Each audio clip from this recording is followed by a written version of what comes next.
Hello everyone, स्वागत है आपके अपने YouTube channel online GK GS classes में। आज जो है साइकोलॉजी का 6 पार्ट हम लोग बना रहे हैं, जिसमें 51 से लेकर 60 तक के प्रश्नों को जो है हम समझाएंगे और कोशिश रहेगा कि आपको याद भी करवाया जाए। तो वीडियो को कंटिन्यू देखिएगा। सबसे पहला क्वेश्चन है कि मनोवृत्ति में अनुकूल परिवर्तन तथा प्रतिकूल परिवर्तन क्या है। ठीक है, तो इसका जो नोट्स बनाना चाहते हैं उनके लिए एक बार जो है हम नोट्स से देखकर बोल लेते हैं, उसके बाद आपको समझा देंगे। ठीक है, तो जो बनाना चाहते हैं लिखिएगा अपना। मनोवृत्ति में किसी व्यक्ति का प्रतिक्रिया सकारात्मक होता है तो उसे हम लोग अनुकूल परिवर्तन कहते हैं, जबकि प्रतिकूल परिवर्तन ठीक उसका उल्टा होता है। जब किसी व्यक्ति के मनोवृत्ति का नकारात्मक प्रतिक्रिया होता है तो उसे प्रतिकूल परिवर्तन कहते हैं। अब तनी हमर भाषा में समझिए इसको कि मनोवृत्ति में अनुकूल परिवर्तन तथा प्रतिकूल परिवर्तन क्या है। तो जब कोई मानव के दिमाग में सकारात्मक सोच आता है, मतलब कि अच्छा सोच आता है, तो उसको हम लोग अनुकूल परिवर्तन बोलते हैं। लेकिन जब कोई व्यक्ति के दिमाग में गलत सोच आता है तो उसको हम लोग जो है प्रतिकूल परिवर्तन कहते हैं। फॉर एग्जाम्पल, हम मान के चलिए 2023 बोर्ड एग्ज़ाम की तैयारी कर रहे हैं और हम सोच रहे हैं कि नहीं, हम एकदम कंफर्म है कि टॉपर बनेंगे, सफल होंगे। तो ये जो है अनुकूल परिवर्तन हुआ। ठीक है, लेकिन अब सोच रहे हैं कि हम कितनों पढ़ लें लेकिन हमारा फेले हो खेला है, तो ये जो है प्रतिकूल परिवर्तन है। यानी कि मन में जो नकारात्मक आए प्रतिकूल, जो सकारात्मक आए अनुकूल। अनुकूल मतलब कि सकारात्मक और प्रतिकूल मतलब कि नकारात्मक। ठीक है, नेक्स्ट क्वेश्चन है कि व्यवहार चिकित्सा को मॉडलिंग प्रविधि का वर्णन संक्षेप में करें। चलिए नोट्स बनाने वाले एक बार लिख लेंगे। व्यवहार चिकित्सा की मॉडलिंग प्रविधि के अनुसार व्यक्ति के अपअनुकूलित व्यवहार को परिमार्जित करना होता है, जिससे उस व्यक्ति के व्यवहार और मानसिक स्थिति में सुधार हो सके। देखिए यहाँ पे क्या कह रहा है, क्वेश्चन कहा है कि व्यवहार चिकित्सा की मॉडलिंग प्रविधि का वर्णन संक्षेप में करें। अगर इसे हम अपन भाषा में समझाएं तो मॉडलिंग प्रविधि कहे का मतलब कि पागल आदमी को सुधारने का नया तरीका। ठीक है, तो पागलों को सुधारने का व्यवहार चिकित्सा यानी कि मानव के व्यवहार को सुधारने का मॉडल जो जमाना हो गया है उसी को मॉडलिंग प्रविधि कहा जाता है। इसमें जो है लोगों के व्यवहार को जो है आसान किया जाता है। जैसे एक एग्जाम्पल से हम आपको जो है समझाने का प्रयास करेंगे। मान के चलिए कि कोई पागल व्यक्ति जो है एकदम ईंटा पत्थर मार रहा है, लोगों को गाली गलौज दे रहा है, तो उसके व्यवहार में हम लोग कैसे सुधार करेंगे? उसको जो है काम धंधा धरा देंगे, है कि नहीं। अब ईंटे फेंके वाला उसको काम धरा दीजिए तो वो जो है धीरे धीरे वो काम से अंसा जाएगा, तो उसके जो है व्यवहार में परिवर्तन हो जाएगा। अब गाली बक रहा है तो ऐसा काम धरा दीजिए कि उसको गालिए बक ही पड़े, यानी कि बोलना पड़े मुंह से, तो बोलते बोलते वो अंसा जाएगा तो छोड़ देगा बोलना, तो उसके व्यवहार में परिवर्तन हुआ। तो मॉडलिंग तरीका यही है। ठीक है, कि व्यवहार चिकित्सा की मॉडलिंग प्रविधि का वर्णन संक्षेप में करेगा तो यही हम कह सकते हैं कि व्यवहार चिकित्सा का मॉडलिंग प्रविधि उसको कहते हैं जिसके तहत मनो क्या बोलते हैं, दिमाग से जो है व्यवहार को घटाकर और अच्छे व्यवहार में परिवर्तन कर देना। नोट्स में देखिएगा बड़ा अच्छा से आंसर जो है इसका लिखा गया है। अगर आप साइकोलॉजी का नोट्स लेना चाहते हैं तो उसके लिए 100 रुपया लगता है। ठीक है सर, साइकोलॉजी में जिसमें आपको ऑब्जेक्टिव मिलते हैं, लघु उत्तरीय प्रश्न मिलते हैं, दीर्घ उत्तरीय प्रश्न मिलते हैं, इम्पॉर्टेंट जो आपके एग्जाम से रिलेटेड हैं, उसके लिए जो है आपको पेमेंट करना होता है 101 रुपया। पेमेंट कैसे करना है तो इस नंबर पे करना है 9608339424। ठीक है, थोड़ा एनर्जी जो है मेरा लो लग रहा होगा, तबीयत बहुत ख़राब है, लेकिन पढ़ाई के लिए बहाना नहीं हम बनाते हैं। पढ़ाई करना है, हमको पढ़ाना है, तो बहाना काहे बनाएं। आप भी देख रहे हैं फेस पे जो है घाव हो गया है एकदम बड़का चके, उसके बाद जो है एनर्जी मिल नहीं रहा है। छोड़िए ये सब बहानाएं हैं, लेकिन हम लोग पढ़ेंगे। नेक्स्ट है कि भारतीय संस्कृति में बुद्धि के स्वरूप को लिखें। जो नोट्स बनाने वाले हैं एक बार लिखेंगे। भारतीय संस्कृति में बौद्धिक प्रतिभाओं और कौशलों का निर्धारण उस सामाजिक सांस्कृतिक वातावरण में होता है जिसमें उसका पालन पोषण होता है। अर्थात भारतीय संस्कृति में बुद्धि का विकास उसके पालन पोषण तथा सामाजिक वातावरण के अनुसार ही होता है। चलिए इसको समझते हैं कि भारतीय संस्कृति में बुद्धि के स्वरूप को लिखें, यानी कि भारत की जो संस्कृति है उसमें बच्चों के बुद्धि का विकास कैसे होता है।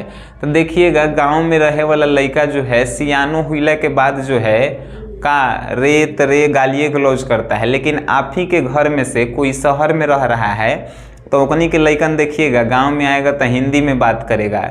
जानते हैं काहे कि उस सबके पालन पोषण जो है अच्छा तरीका से हुआ है शहर में। हमने के गांव के लड़का डेली गाली गलौज सुन रहा है तो सियाना होकर भी गालिए देगा, है कि नहीं। तो भारतीय संस्कृति में जो है बुद्धि का विकास जो है पालन पोषण के आधार पे होता है। अगर आप बच्चा का पालन पोषण अच्छी तरीका से कर रहे हैं, सिंपल सी बात है, उसका बुद्धि भी जो है तेज होगा।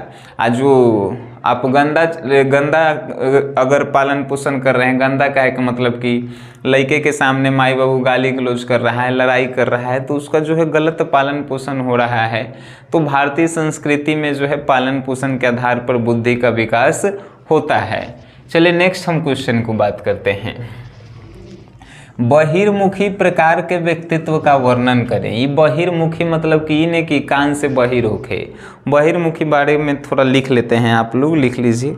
बहिर्मुखी प्रकार के व्यक्तित्व वाले व्यक्ति अधिक सामाजिक एवं खुशमिजाज प्रकृति के होते हैं। ऐसे लोग आशावादी प्रकृति के होते हैं तथा ये अपना संबंध किसी धर्म से नहीं रखते हैं। ऐसे लोग खाने पीने की चीज़ें में अधिक अभिरुचि लेते हैं तथा आराम पसंद करते हैं। ऐसे लोग सफल समाज सेवी नेता तथा उत्तम कलाकार होते हैं। देखिए, बहिर्मुखी मतलब कि घर से मतलब कम और बाहर के लोगों से मतलब ज़्यादा हो, जैसे कि नेता लोग, गायक लोग, है कि नहीं। इस सब के जो है घर के आदमी से मतलब ही नहीं रहता है, दिन भर बाहर समाज सेवा में जो है काम करेगा सब। तो इस सब के कहते हैं बहिर्मुखी लोग, जो एकरा घर से मतलब कम और बाहर से मतलब ज़्यादा होता है, उसी को बहिर्मुखी प्रकार के लोग कहते हैं। ये सब जो है गायक हो गया, नेता हो गया, समाज सेवी हो गया, इस सब के गुण जानते हैं। बाहर के लोग के सेवा करेगा लेकिन अंदर घर के आदमी के सेवा नहीं करेगा। बाहर के लोग को 10 रुपया खाए ला मांग दिया तो ओकरा दे देगा, लेकिन घर में तू है तो मांगो ने 10 रुपया, कहेगा कि भगले कि नहीं। तो ये सब समझिए कि वो बहिर्मुखी लोग है, दिखावा के लिए काम करता है कि नहीं। नेक्स्ट है कि असामान्य व्यवहार क्या है, इसके 2 मनोवैज्ञानिक कारकों को लिखें। असामान्य व्यवहार क्या है, चलिए थोड़ा समझा ही देते हैं आपको पहले, लेकिन लिख लीजिए। असामान्य व्यवहार या असाधारण व्यवहार वह व्यवहार है जो सामान्य व्यवहार से जो है अलग है, भिन्न है। असामान्य या असाधारण व्यवहार वह व्यवहार है जो बहुधा देखा जाता है, जिसे देखकर कोई आश्चर्य नहीं होता है और ना ही उसके लिए कोई चिंता होती है, जबकि असामान्य व्यवहार को देखकर लोग आश्चर्यचकित होते हैं और इसे लेकर चिंता बनी रहती है। ठीक है, क्वेश्चन यही पूछा है कि असामान्य व्यवहार क्या है, इसके 2 कारण बताएं। तो 2 कारण है, पहला व्यक्तिगत अपरिपक्व होता है और दूसरा असुरक्षा की भावना होती है। देखिए, असामान्य व्यवहार का होता है, जैसे कि कोनो टीचर के जो है आप देखे होंगे तो एकदम जो है नाच के बता रहा होगा, पढ़ा रहा होगा, चाहे पूरा गा के पढ़ा रहा होगा, तो आप देख के उसको हंसे होंगे, उसको असामान्य व्यवहार है। लेकिन एकदम सब टीचर तो आता है सिंपल सा पढ़ाता है, तो सामान्य व्यवहार यानी कि सब में गुण है कि आएगा एकदम सिंपल से जो है समझाएगा और वो पढ़ाएगा, इसको सामान्य व्यवहार। लेकिन वही चीज़ हुआ कि कोनो टीचर जो है एकदम नाच के, खेल के, कूद के समझा रहा है, तो वो क्या हो गया, वो असामान्य व्यवहार हो गया। जैसे एगो और बात, आप सीधा होके जो है फोटो खिंचवाएंगे तो कौनो कुछ नहीं बोलेगा, लेकिन तनी मनी पोज मारिए ने, एन्ने ओन्ने मुड़ी उड़ी कीजिए तो सब कोनो बोलेगा, देखा ने कैसे फोटो खिंचावे थे। यानी कि आप असामान्य व्यवहार कर रहे हैं। अगर सामान्य करते तो कोनो आपको कुछ हो नहीं बोलता। तो असामान्य व्यवहार समझ गए। जब आपको कोई रोक के टोके तो समझिए कि असामान्य व्यवहार कर रहे हैं। सब आदमी भोज जो है नीचे बैठ के खा रहा है, आप कुर्सी पर बैठ के खाइए, असामान्य व्यवहार है कि नहीं है। अब देखिए, असामान्य व्यवहार के दो गो मनोवैज्ञानिक कारण। पहला कारण कि दिमाग कम विकसित होता है, दूसरा कारण कि वो आदमी के डर रहता है। ठीक है, ये दो गो कारण है। ये नोट्स में तनी ये हम अपन भाषा में बता रहे हैं, जो भी है हम समझाते हैं अपन भाषा में। ये वाला लिखिएगा तो कुछ नहीं खेला होगा, ये समझेला है, वो लिखेला तो एक भाषा लिखे पड़ेगा, नोट्स के भाषा। क्या है कि समझावे में हमारा नोट्स आज तक नहीं समझ में आया है, नहीं कहीं समझ में आएगा, अपन भाषा हमको समझ में आता है। नेक्स्ट है कि मनोविश्लेषणात्मक विधि के गुणों का वर्णन करें। तो देखिए, इसका जो है आंसर थोड़ा लिख लीजिए। मनोविश्लेषणात्मक विधि के निम्नलिखित गुण हैं। पहला कि यह मस्तिष्क की परीक्षा की विधि प्रदान करता है। दूसरा, यह मानव व्यवहार से संबंधित सिद्धांतों का क्रमबद्ध समूह प्रदान करता है। तीसरा, यह मनोवैज्ञानिक या भावनात्मक रोगों के उपचार के लिए सुझाव प्रदान करता है। ठीक है, ये मनोविश्लेषणात्मक विधि के निम्नलिखित, ये क्वेश्चन से ही आप समझ गए होंगे मनोविश्लेषणात्मक है, यानी कि मन के बारे में जानना ही मनोविश्लेषणात्मक कहलाता है। तो एक पहला काम कि यह मस्तिष्क की परीक्षा की विधि प्रदान करता है, यानी कि मस्तिष्क के बारे में आप जान जाते हैं, किसी के दिमाग के बारे में आप जान जाते हैं, मस्तिष्क मतलब दिमाग।